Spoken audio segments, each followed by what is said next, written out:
Andaj Allahu xhalla shanu thot: "Alam ya'lam bi anna Allaha yara."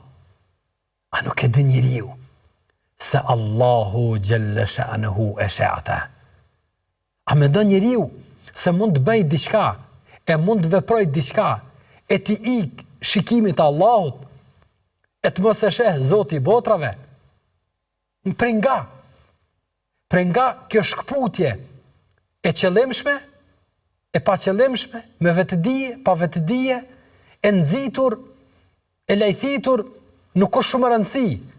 Por pse ka ardhur deri në këtë gjendje ku njeriu në veprimin e tij e ka vetëm frikën, nëse ka frikën nga ndëshkimet e dikujt, dhe në momentin që ato ndëshkime ose ajo frikë e shikimit të dikujt nuk ekziston, njeriu e merr të drejtën dhe lirinë që të veprojë çfarë të doj?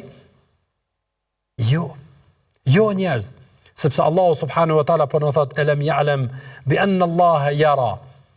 E madje Allahu xhalla shanu thot: "Ya'lamu kha'inatal a'yun."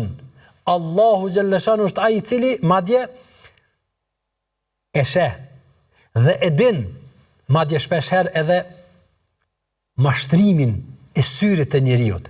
Kur njeriu në momentet të caktuara me skajnë e syrit e tij, me syrin e tij, ndoshta me përpjekjen e mashtrimit të shikimit me qoshin e syrit e tij, mendon se askush nuk po e sheh dhe nuk po e vren, e Allahu xhalla shanu thot edhe këtë mashtrim që syri njeriut e bën, madje shpesh herë ndaj vetes së tij duke u përpjekur që të mashtrohet dhe të bëhet se nuk po e vren dhe nuk po e sheh, Allahu subhanahu wa taala po thot: "Ya'lamu kha'inatal a'yun wa ma tukhfi as-sudur." E madje jo vetëm ata, por e din Allahu subhanahu wa taala edhe ata të cilën fshehet në zemrat e njerëzve.